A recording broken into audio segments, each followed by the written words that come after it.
Hello, everybody. This is Abaddon G or Tony Abaddon G on YouTube. Um, I've been, I was raised a Jehovah's Witness for most of my life. And there's a couple of things I want to get off my chest. One of them today I want to talk about in this podcast is that some of the things that we weren't taught, they're actually true in the Bible.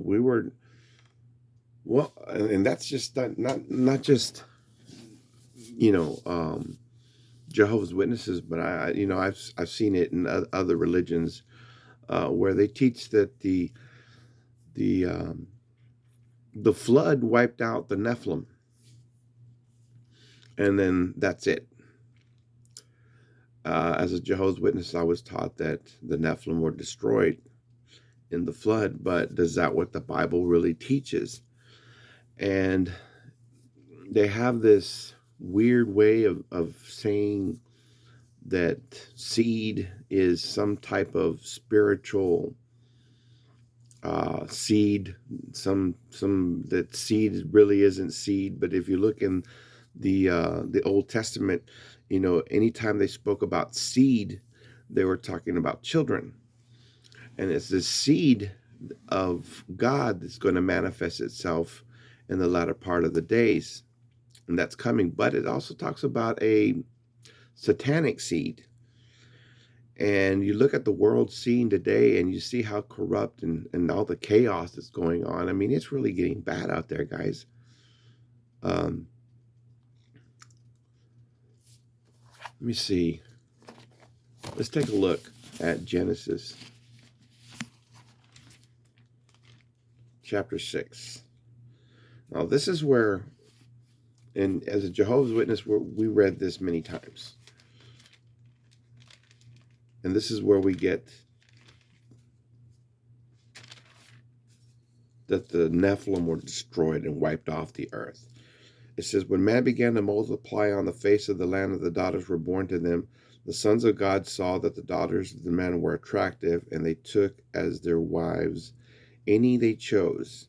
Thus the Lord says, my spirit shall not abide in man forever, for he is flesh, his days shall be 120 years. The Nephilim were on the earth in those days, and also afterward, when the sons of God came into the daughters of men, and they bore children. It says to them, these were the mighty men who were of old, the men of renown. The Lord saw that the wickedness of the man was great in the earth, and that every intention of their thoughts of his heart was only evil continually. And the Lord regretted that he had made them on the earth, and it grieved him to his heart. So the Lord said, I will blot out man whom I've created from the face of the land, man and animals and creeping things and birds of the heavens, for I am sorry that I have made them. But Noah found favor in the eyes of the Lord. So there we see that God is going to destroy the Nephilim. And we as Jehovah's Witnesses have been, just nailed into our heads that the Nephilim are destroyed. And if you understand Bible prophecy, you understand that there is a wicked seed on the earth. But if you're a Jehovah's Witness, you don't believe that, and you have no inkling of what's really going on and why the world is really that bad, because Satan has a seed here on the earth. So where in the Bible does it mention these Nephilim after the flood? Now let's go to Numbers 13. And this is during the time of Moses, which was way after the flood. This is during the time when after the Israelites had been released from bondage, from slavery of Egypt, and they are about to venture into the promised land. In chapter 13, verse 16, it says, Let me put my glasses on because I can't see.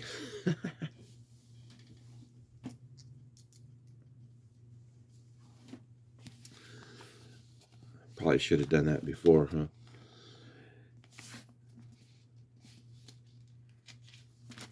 I just had it right there.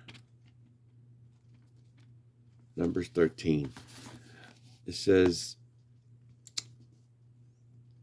verse 16, it says, there were the names of the men whom Moses sent to spy out the land, and Moses called Hosea, the son of Nun, Joshua, or Hoshea, excuse me. It says, Moses sent them to spy out the land of Canaan and said to them, go up into the Negeb and go up into the hill country and see what the land is, and whether the people who dwell in it are strong or weak, whether they are few or many, and whether the land that they dwell in is good or bad, and whether the cities that dwell in are camps or strongholds. So they're going to go into the land of Canaan, and they're going to spy it out. They're going to do some reconnaissance, and they're going to go check out the people that live on it and see what kind of people they are. In verse 27, it says, and they told him, we come to a land to which you sent us. It flows with milk and honey, and this is its fruit. However, the people who dwell in the land are strong, and the cities are fortified and very large. And besides, we saw the descendants of Anak. Now, Anak is a Nephilim descendant. Now, I'm just going to get into this here in a little bit. Let me go ahead and read. It says in 31, then the man who had gone up with him said, we are not able to go up against the people, for they are stronger than we are. So they brought to the people of Israel a bad report of the land that they had spied out, saying, the land through which we have gone to spy it out is a land that devours it and its inhabitants, and all the people that we saw in it are of great height. These were giants. And there, in verse 33, and this is what Jehovah's Witnesses fail to see, is that the Nephilim, it says, and there we saw the Nephilim, the sons of Anak, these descendants of the Nephilim, or these Nephilim, who come from the Nephilim, and we seem to ourselves like grasshoppers, and so we seem to them. So, these giants were actually on the earth way after the flood. And as Jehovah's Witnesses, we simply didn't believe that. No, they didn't survive, and no time have we ever looked into these scriptures, especially Numbers 13, and then we'll go into Joshua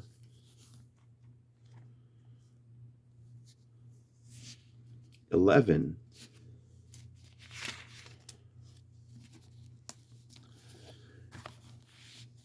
In verse 21, it says, and Joshua came at that time and cut off the Anakim. That's the sons of Anak, from the hill country, from Hebron, from Debir, from Anab, and from all the hill country of Judah, and from all the hill country of Israel. Joshua devoted them to destruction with their cities. There was none of the Anakim left in the land of the people of Israel. Only in Gaza and Gath and in Ashdod did some remain. So they survived even the genocide that was taking place back in those days. So it leaves room for why this world is wicked, and it's telling you, God is telling us through his word that the seed of Satan is alive and well, that these sons of demons are here on the earth, and that's the reason why this world is so wicked. And as Jehovah's Witnesses, we really can't see. We're so blind to what's going on. We are so trusting of the governing body and what they say is law. And that's not good, because the things are getting heated up. And when the proverbial crap hits the fan, then what? What are Jehovah's Witnesses going to do when everything starts falling apart around them? I wanted to talk about Matthew 13, and it talks about the parable of the weeds and the wheat. So we'll go there. Matthew 13.